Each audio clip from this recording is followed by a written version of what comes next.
ഒരാഴ്ചക്കാലം നടന്ന സംഭവ വികാസങ്ങളുമായി വാരാന്ത്യ കാഴ്ച. ഏവർക്കും സ്വാഗതം.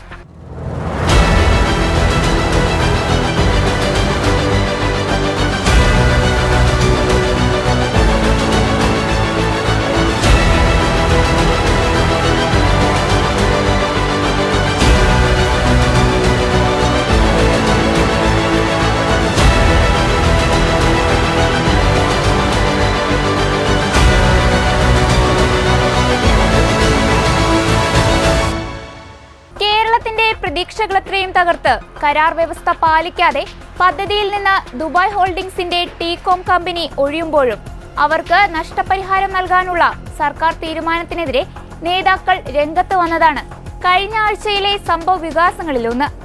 ഇതുവരെ നമ്മുടെ ചെറുപ്പക്കാർ ലോകത്തിന്റെ വിവിധ ഭാഗങ്ങളിലേക്ക് ജോലിക്ക് വേണ്ടിയും ജീവിക്കാൻ വേണ്ടിയും പോവുകയായിരുന്നു. ഇനി ലോകം കേരളത്തിലേക്ക് വരുന്ന കാഴ്ചയാണ് കാണാൻ പോകുന്നത്. കൊച്ചി സ്മാർട്ട് സിറ്റി പദ്ധതിയുടെ പ്രാരംഭ നടപടികൾക്ക് തുടക്കമിട്ട് അന്നത്തെ മുഖ്യമന്ത്രിയായിരുന്ന ഉമ്മൻചാണ്ടി പറഞ്ഞ വാക്കുകളായിരുന്നു ഇത്. എന്നാൽ ഏത് ലോകമാണ് സ്മാർട്ട് സിറ്റിയിലൂടെ കേരളത്തിലേക്ക് വന്നതെന്ന ചോദ്യത്തിന് ഇന്നും ഉത്തരമില്ല.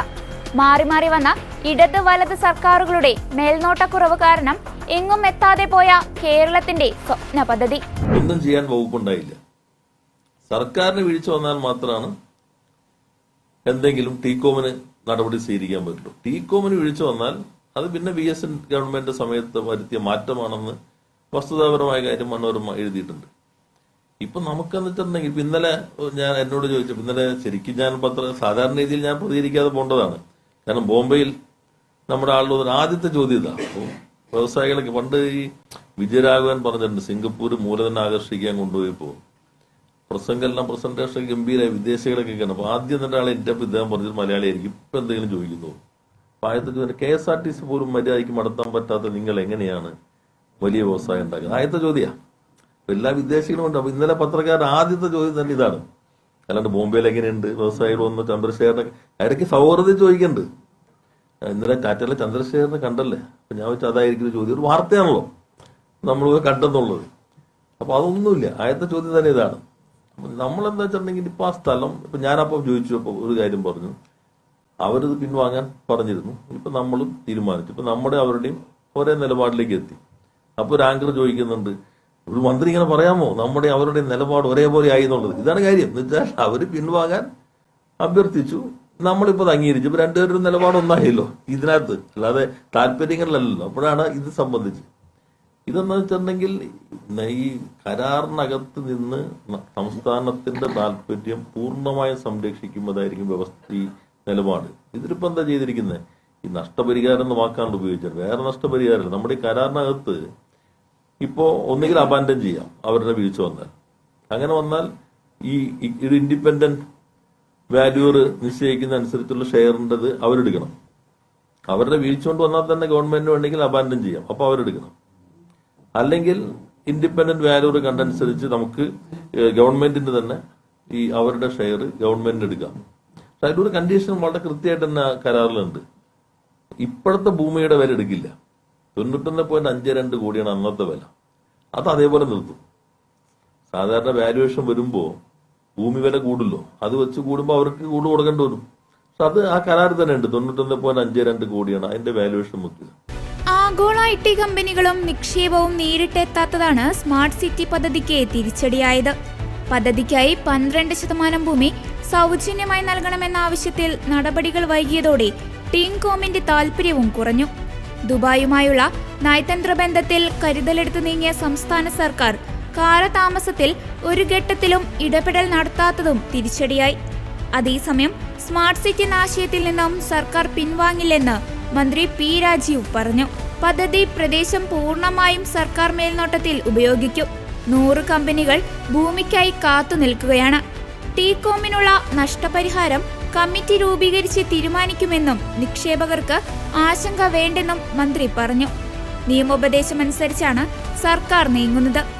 സംസ്ഥാന താൽപര്യം സംരക്ഷിക്കുന്ന നിലപാടാണ് സർക്കാർ സ്വീകരിക്കുക. കരാറിനെ അകത്തു നിന്നുകൊണ്ട് തന്നെ സാമ്പത്തിക നഷ്ടം വരാതെ മുന്നോട്ടു പോകാനാണ് സർക്കാർ തീരുമാനിക്കുന്നത്. വേഗത്തിൽ ഭൂമി കൈമാറ്റം നടക്കാനാണ് ഇത്തരമൊരു നീക്കമെന്നും സംസ്ഥാനത്തിന്റെ താൽപര്യത്തിന് വിരുദ്ധമായി ഒരു നടപടിയും ഉണ്ടാകില്ലെന്നും മറ്റു നിയമസങ്കീർണത ഒഴിവാക്കാനാണ് ഇത്തരം ഒരു വഴി സ്വീകരിക്കുന്നതെന്നും വ്യവസായ മന്ത്രി വ്യക്തമാക്കിയിരുന്നു. ടീകോം കുറെ കാലമായിട്ട് അതിനകത്ത് നമുക്ക് മുന്നോട്ട് പോയിട്ടില്ല. സ്മാർട്ട് സിറ്റി പദ്ധതി നമുക്കാണെങ്കിൽ കൊച്ചിയിൽ സ്ഥലത്തിന് വേണ്ടിയുള്ള ആവശ്യം വളരെ കൂടുതലാണ്. ഇൻഫോ പാർക്കിന്റെ ഏകദേശം മുഴുവനായി കഴിഞ്ഞു. അടുത്ത ഘട്ടത്തിലേക്കുള്ള പ്രവർത്തനങ്ങൾ നമ്മളിപ്പോൾ ലാൻഡ് പൂളിങ്ങിലേക്ക് പോവാണ്. അപ്പോൾ 100-ലധികം കമ്പനികളുടെ ഡിമാൻഡ് തന്നെ കൊച്ചിയിൽ നിലനിൽക്കുന്നുണ്ട്. ആ ഘട്ടത്തിലാണ് ഈ ഭൂമി നമ്മൾ കൊടുത്തിരിക്കുന്നത് ഉപയോഗിക്കാതെ കിടക്കുന്നത്. അപ്പോൾ അവരുടെ പിന്നീട് അവര് ദുബായിക്ക് പുറത്തുള്ള അത്തരം ഡെവലപ്മെന്റുകൾ കുറെ കാലമായി നടത്തുന്നില്ല. അത്തരം ഘട്ടത്തിലാണ് അവരുമായി ചർച്ച ചെയ്തിട്ട് നമ്മളെ ലാൻഡ് യൂട്ടിലൈസ് ചെയ്യാൻ പറ്റാവുന്ന രൂപത്തിൽ തീരുമാനത്തിലേക്ക് പോകണം എന്ന് കണ്ടത്. അല്ല, ആദ്യം ഇത് എങ്ങനെയാണെന്നുള്ള ഒരു പ്രോസസ് കഴിഞ്ഞിട്ടായിരിക്കും. നമുക്കിപ്പോ നമ്മുടെ സ്വപ്ന പദ്ധതി എന്നാലും തന്നെ ഇത് മുന്നോട്ട് കൊണ്ടുപോകാൻ കഴിയും. കാരണം ഇപ്പോൾ ഇൻഫോ പാർക്ക് ഫുള്ളായിരിക്കുന്നു, ടെക്നോ പാർക്ക് ഫുള്ളായിരിക്കുന്നു, പുതിയ പുതിയ ലോകോത്തര കമ്പനികൾ കേരളത്തിലേക്ക് വരുന്നു. അത്തരം ഘട്ടത്തിൽ അവർക്ക് ആവശ്യമായ സ്ഥലം അല്ലെങ്കിൽ പ്ലഗ് ആൻഡ് പ്ലേ സംവിധാനങ്ങൾ കൃത്യമായി തന്നെ നൽകാൻ നമുക്ക് കഴിയേണ്ടതുണ്ട്. അപ്പൊ അതിന് സ്ഥല ലഭ്യതയാണല്ലോ കേരളത്തിന്റെ പ്രധാനപ്പെട്ട പ്രശ്നം. ഇത്രയും സ്ഥലം നമുക്ക് ഉപയോഗിക്കാൻ കഴിയാതെ പോകുന്നു. അതുകൂടി കണക്കിലെടുത്തിട്ടാണ് അവരുമായി ചർച്ച ചെയ്ത് ഒരു കൺസെൻസസോട് കൂടി ഒരു തീരുമാനത്തിലേക്ക് എത്താൻ കഴിയും. അത് വലിയ മാറ്റം കൊച്ചിയിലെ IT മേഖലയ്ക്കകത്ത് ഉണ്ടാക്കുമെന്നാണ് പ്രതീക്ഷിക്കുന്നത്. അല്ല, നമ്മുടെ എത്ര കാര്യക്ഷമത എടുത്താലും അവരാണല്ലോ അതിനകത്ത് മുന്നോട്ട് പോകേണ്ടത്. അന്നത്തെ തന്നെ ഘടനയിൽ ആ സ്വഭാവത്തിലാണ് സ്മാർട്ട് സിറ്റി വിഭാവനം ചെയ്തിരുന്നത്. ഇപ്പോൾ കുറെ കാലമായിട്ട് നിങ്ങൾ നോക്കിക്കഴിഞ്ഞാൽ അത്തരം ഇത്രയും വലിയ ഡിമാൻഡുള്ള ഒരു സ്ഥലത്ത് ഒരു ഡെവലപ്മെന്റ് വന്നിരുന്നില്ല. നമ്മൾ ഗവൺമെന്റ് താല്പര്യമെടുത്താലും അവര് ദുബായിക്ക് പുറത്ത് അത്തരം സിറ്റികൾ വലിയ രൂപത്തിൽ വേണ്ടതില്ല എന്നൊരു നില ഇടയ്ക്ക് സ്വീകരിച്ചിരുന്നു തോന്നുന്നു. എന്തായാലും അവരുടെ താല്പര്യവും നമ്മുടെ താല്പര്യവും ഇപ്പോൾ ഒരുപോലെയാണ്. നമുക്ക് ആ സ്ഥലം ഉപയോഗിച്ചാൽ മതിയാവും. വലിയ ഡിമാൻഡ് ഉണ്ട്. അത് നല്ല രീതിയിൽ തന്നെ IT കമ്പനികൾ അവിടെ കൊണ്ടുവരാൻ കഴിയും. അതിനാവശ്യമായിട്ടുള്ള തീരുമാനം എന്ന നിലയിലാണ് ഇവിടെ കാണുന്നത്. അല്ല, അവര് ആദ്യഘട്ടം കഴിഞ്ഞപ്പോൾ തന്നെ എനിക്കറിയില്ല, തുടക്കത്തിൽ തന്നെ ഇൻഫോ പാർക്ക് ഉൾപ്പെടെ കൈമാറുക എന്ന രൂപത്തിലേക്കായിരുന്നു ആദ്യത്തെ വന്നിരുന്നത്. അപ്പൊ അതെല്ലാം മാറിയിട്ടാണ് സ്മാർട്ട് സിറ്റിയിലേക്ക് വന്നത്. അപ്പൊ അത്തരം കാര്യങ്ങളാണോ എന്താണോ എന്നറിയില്ല. ഇപ്പൊ എന്തായാലും അവര് നേരത്തെ തന്നെ താല്പര്യം പ്രകടിപ്പിച്ചിട്ടുണ്ട്. നമുക്ക് ഈ സ്ഥലം അത്യാവശ്യമായിട്ട് ഡെവലപ്പ് ചെയ്ത് IT കമ്പനികൾക്ക് വേണ്ടി നൽകാൻ കഴിയണം. അത് പൊതുധാരണയോടുകൂടി ഈ കാര്യത്തിൽ മുന്നോട്ട് പോകാൻ കഴിയുമെന്നാണ് കണക്കാക്കുന്നത്. നഷ്ടത്തിന്റെ പ്രശ്നമില്ല. അവർ ഇക്വിറ്റിയുടെ അവരുടെ മൂല്യം എത്രയാണെന്ന് നോക്കിയിട്ടില്ല. സാധാരണ ചെയ്യുന്ന ഒരു പ്രോസസ് ഉണ്ടല്ലോ, അത് വാല്യുവേഷൻ നടത്തുന്ന വാല്യുവേഷൻ അടിസ്ഥാനത്തിൽ ഇരു കൂട്ടർക്കും യോജിപ്പുള്ള ഒരു തീരുമാനത്തിലേക്ക് എത്താൻ കഴിയുമെന്നാണ് കണക്കാക്കുന്നത്. അല്ല, ഇൻഫോ പാർക്കിലേക്ക് വരുമ്പോൾ നമ്മൾ ബിൽഡ് ചെയ്ത് കൊടുക്കല്ലേ. അല്ലെങ്കിൽ ചിലപ്പോൾ നമ്മൾ ചില സ്ഥലങ്ങളിൽ മറ്റ് കമ്പനികൾ ഇപ്പോൾ ഇൻഫോ പാർക്കിൽ തന്നെ ലുലു ടവർ ഉണ്ട്, ടോറസിന്റെ ഉണ്ട്, ബ്രിഗേഡിന്റെ ഉണ്ട്, പല ഗ്രൂപ്പുകൾ അവർക്ക് അവർ ഡെവലപ്പ് ചെയ്യുന്നുണ്ട്, നമ്മൾ നേരിട്ട് ഡെവലപ്പ് ചെയ്യുന്നുണ്ട്. ഇതിലെല്ലാം സാധ്യമായ രൂപങ്ങളിലെല്ലാം തന്നെ വ്യവസായം കൊണ്ടുവരിക എന്നതാണ് നമ്മുടെ കണ്ടിരിക്കുന്നത്. ഇതിപ്പോ വികസനത്തിന് കുതിപ്പിനുള്ള ഒരു സന്ദർഭം കിട്ടും. കാരണം ഇപ്പൊ നമുക്ക് വെച്ചിട്ടുണ്ടെങ്കിൽ കേരളത്തിൽ ഇപ്പൊ നല്ല ഡിമാൻഡാണ്. ഇൻഫോ പാർക്കിൽ തന്നെ മിക്കവാറും ആഴ്ചയിൽ ഒരു പുതിയ കമ്പനി എങ്ങനെ വരുന്നുണ്ട്. നമ്മുടെ മുൻപിൽ തന്നെ 100-ലധികം കമ്പനികളുടെ കയറി നിൽക്കുന്നുണ്ട്.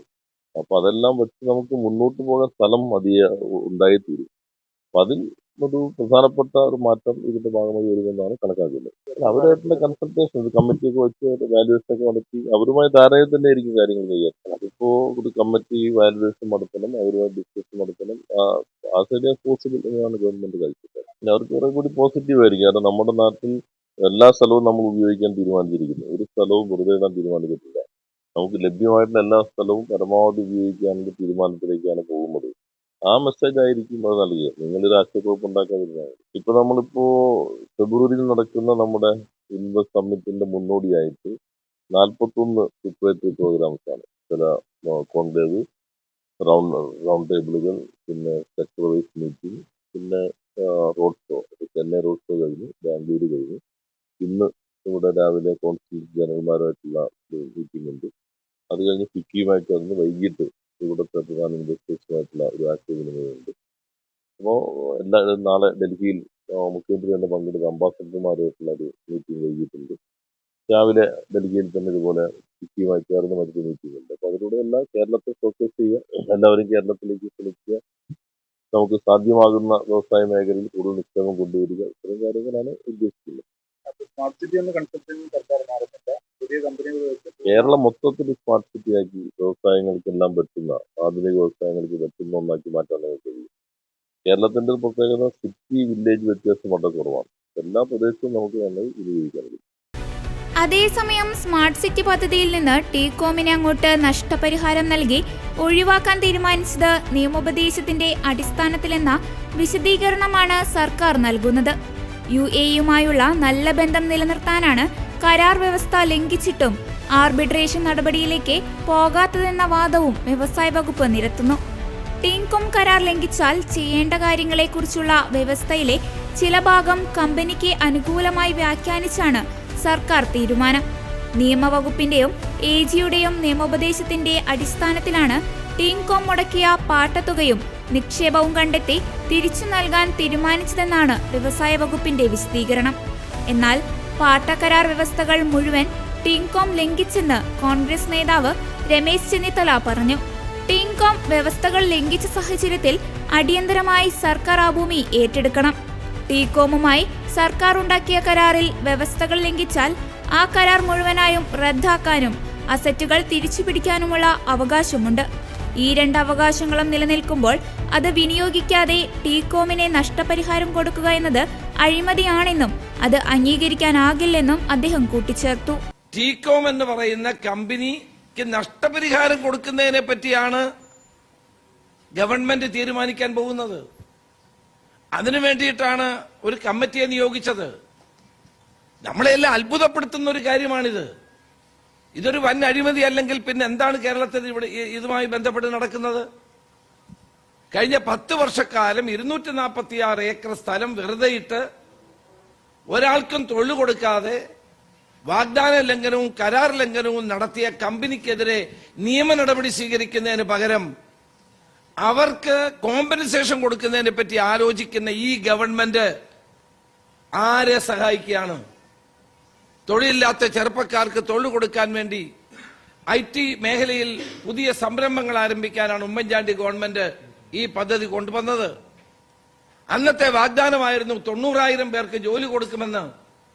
10 വർഷം കഴിഞ്ഞിട്ടും ജോലി കിട്ടാതെ ആളുകൾ ജോലിക്കുള്ള എല്ലാ സാധ്യതകളും ഇല്ലാതാക്കിയ ആ കമ്പനിക്ക് എങ്ങനെയാണ് നഷ്ടപരിഹാരം കൊടുക്കേണ്ടത്? ഏത് നിയമത്തിന്റെ അടിസ്ഥാനത്തിലാണ്? ഏത് ചട്ടങ്ങളുടെ അടിസ്ഥാനത്തിലാണ്?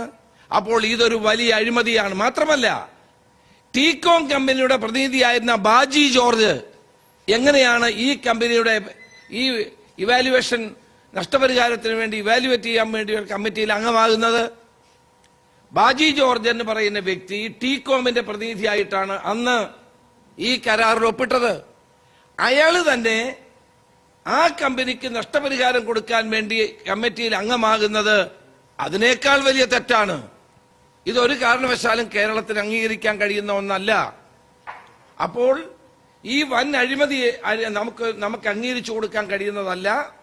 അടിയന്തരമായി ഈ നടപടി റദ്ദ് ചെയ്തുകൊണ്ട് ടീകോമിനെതിരെ നടപടി സ്വീകരിക്കുകയാണ് ഗവൺമെന്റ് ചെയ്യേണ്ടത്. 10 വർഷക്കാലം നമ്മളുടെ നാട്ടിലെ ചെറുപ്പക്കാരെ വഞ്ചിച്ച ടീകോമിനെതിരെ നടപടി സ്വീകരിക്കുന്നതിന് പകരം ഇപ്പൊ അവർക്ക് അങ്ങോട്ട് ഖജനാവിൽ നിന്ന് പണം കൊടുക്കുന്ന ഈ നടപടി ആർക്ക് അംഗീകരിക്കാൻ കഴിയും? എന്നിട്ട് ഈ 246 ഏക്കർ സ്ഥലം തിരിച്ചെടുത്തിട്ട് സർക്കാർ എന്ത് ചെയ്യാൻ പോകുന്നു? ഇത്തരം കാര്യങ്ങൾ വ്യക്തമാക്കേണ്ട ഉത്തരവാദിത്വം സർക്കാരിനുണ്ട്.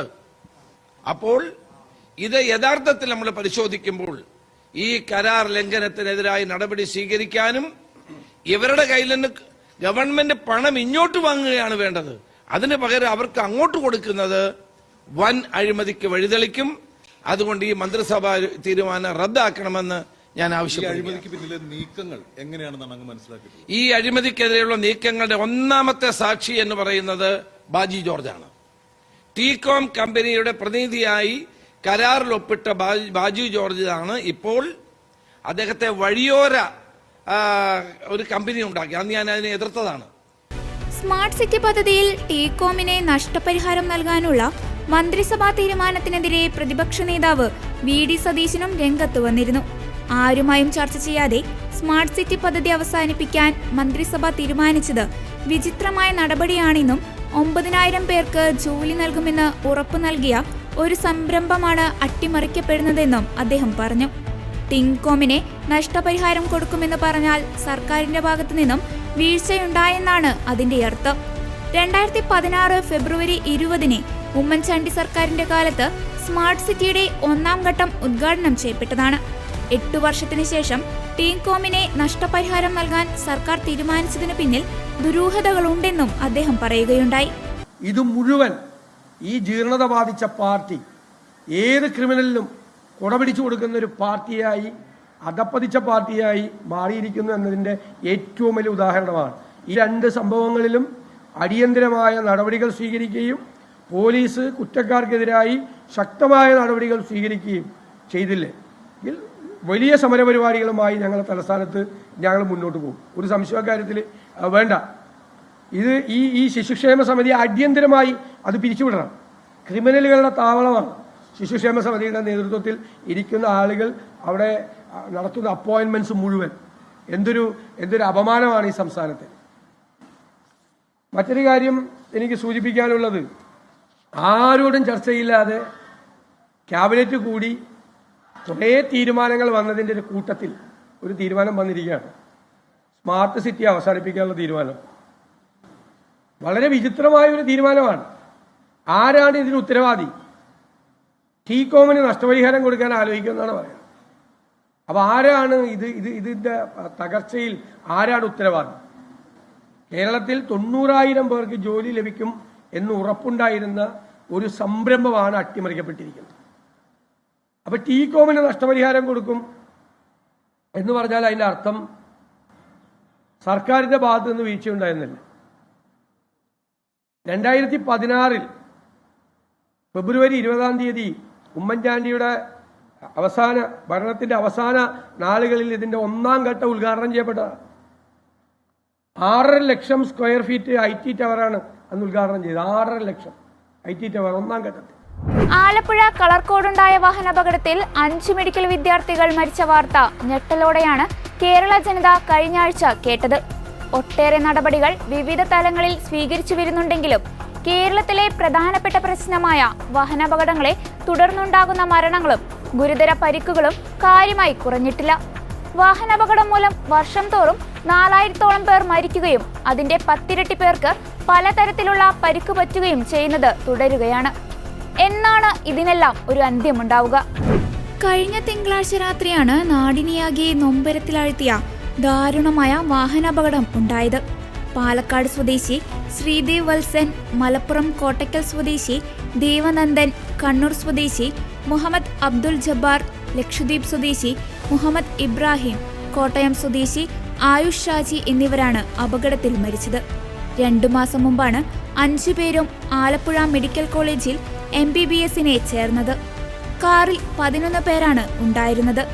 ആലപ്പുഴയിലേക്ക് സിനിമ കാണാൻ പോവുകയായിരുന്ന യുവാക്കൾ സഞ്ചരിച്ചിരുന്ന കാർ നിയന്ത്രണം തെറ്റി എതിരെ വന്ന KSRTC സൂപ്പർഫാസ്റ്റ് ബസ്സിലേക്ക് ഇടിച്ചു കയറുകയായിരുന്നു.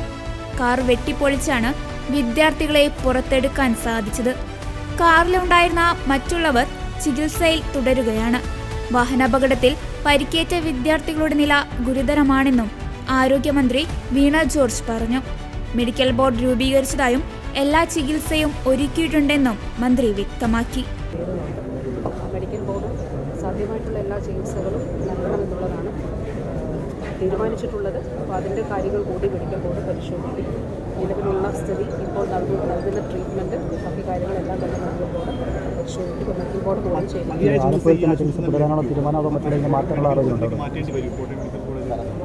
ഇവിടെ പൂർണ്ണമായ എല്ലാ ചികിത്സയും ഇവിടെ നൽകാൻ കഴിയും. അപ്പോൾ അതിനു വേണ്ടിയിട്ടാണ് മെഡിക്കൽ ബോർഡ് ഇപ്പോൾ അതുകൂടിയാണ് പരിശോധിക്കുന്നത്. ഇപ്പോൾ നൽകുന്ന ട്രീറ്റ്മെൻറ്റ് എല്ലാ ഡിപ്പാർട്ട്മെൻറ്റ്സിൻ്റെയും ബന്ധപ്പെട്ട എല്ലാ ഡിപ്പാർട്ട്മെൻറ്റുകളുടെയും ചുമതല വഹിക്കുന്ന ഡോക്ടേഴ്സുമുണ്ട്.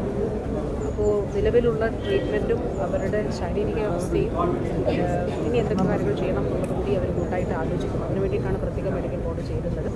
പക്ഷേ ഒരു സ്റ്റുഡൻറ്റിൻ്റെ നില വളരെ വളരെ മോശമാണ്. പക്ഷേ പരമാവധി എല്ലാ കാര്യങ്ങളും ചെയ്ത് ജീവൻ രക്ഷിക്കുന്നതിന് വേണ്ടിയിട്ടാണ് ശ്രദ്ധിക്കുന്നത്. മറ്റ് 3 പേരും അപകടം തരണം ചെയ്യുമെന്ന് പറയാനാവുന്ന സ്ഥലത്തേക്ക് എത്തിയോ? ഇല്ല, അതിൽ 2 പേരുടെ, ഈ 4 പേരിൽ 2 പേരുടെ നില ക്രിട്ടിക്കലാണ്. അതിൽ തന്നെ ഒരാളുടെ നില വളരെ ഗുരുതരമാണ്. മറ്റവർ 2 പേരും താരതമ്യേന അതിൻ്റെ തീവ്രത അവർക്ക് കുറവാണ്. പേര് കാരണം അവരുടെ പേരൻസിനെ ഞാൻ കണ്ടിട്ടില്ല. അത് അവരെയും കൂടെ ഒന്ന് കണ്ടതിന് ശേഷം. ആലപ്പുഴ വാഹനാപകടത്തിൽ പരിക്കേറ്റ് ചികിത്സയിൽ കഴിയുകയായിരുന്ന എടത്വ സ്വദേശി ആൽബിൻ ജോർജും കഴിഞ്ഞ ദിവസം മരണപ്പെട്ടു. അപകടത്തിൽ മരിച്ചവരുടെ എണ്ണം ഇതോടെ 6 അതേസമയം വിദ്യാർത്ഥികൾക്ക് വാഹനം നൽകിയത് നിയമവിരുദ്ധമായാണെന്ന് കണ്ടെത്തി.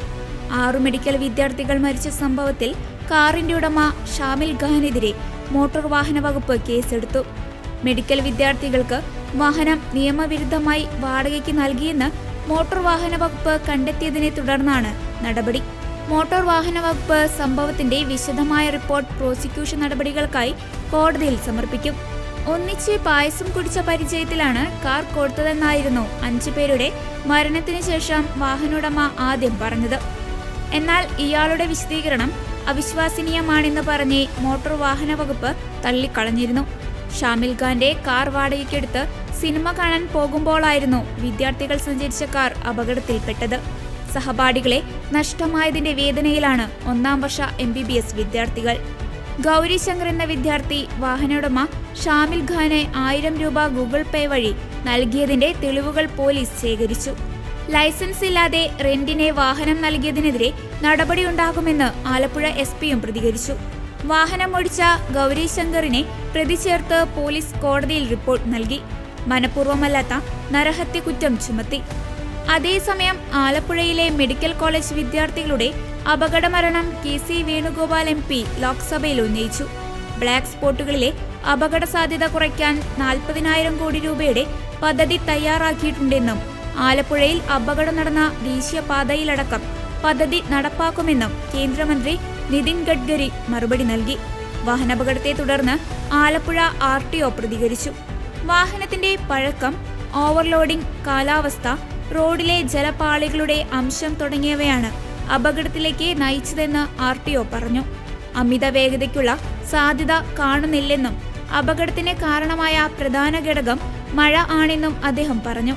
ഡ്രൈവിംഗ് ലൈസൻസ് നേടിയിട്ട് അധികകാലം ആകാത്തതിനാൽ ഡ്രൈവറുടെ പരിചയക്കുറവും അപകടത്തിന് കാരണമാകാമെന്നും സംഭവസ്ഥലത്ത് പരിശോധന നടത്തിയ ശേഷം RTO പറഞ്ഞത്. പിന്നെ ഈ മഴ പെയ്തതുകൊണ്ട് റോഡ് മാർക്കിങ്സ് കിട്ടാൻ വലിയ പാടി. എത്രത്തോളം ഇദ്ദേഹം ബ്രേക്കിൻ്റെ ആപ്ലിക്കേഷൻ നടത്തിയെന്നുള്ളതാണ് ഞങ്ങളുടെ ഒരു തർക്ക വിഷയം.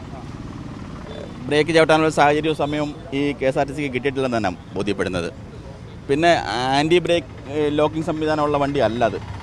അതുകൊണ്ട് തന്നെ വീല് ലോക്കായിട്ടുണ്ട്. വീല് ലോക്കായി കഴിഞ്ഞാൽ പിന്നെ അത് ഡ്രാഗ് ചെയ്യും വണ്ടി. പിന്നെ ഡ്രാഗ് ചെയ്താണ് ഇടിച്ചിരിക്കുന്നത്.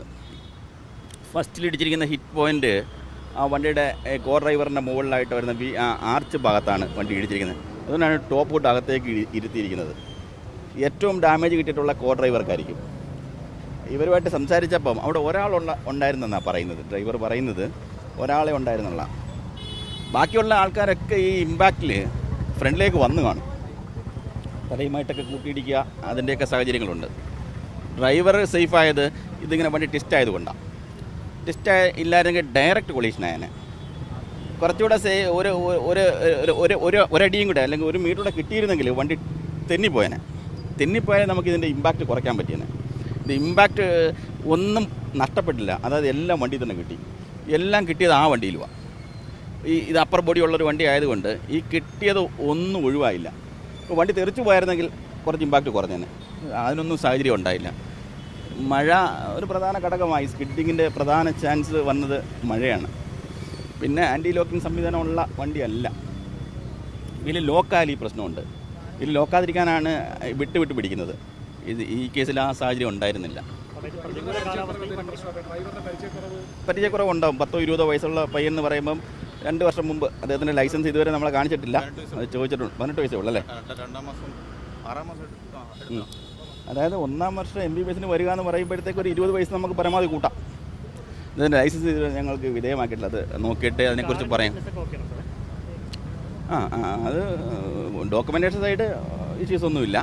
പക്ഷേ അത് വണ്ടി ആരുടെയാണ്, അത് എന്തിന് ഇവരെടുത്തു, ഇത് ഏത് ബേസിലാണ് ഇതിൽ ഉപയോഗിച്ചത്, എന്താണ് ഇവരുമായിട്ടുള്ളൊരു നെക്സസ്, അത് മറ്റൊരു തരത്തിൽ അന്വേഷിക്കേണ്ട വിഷയമാണ്.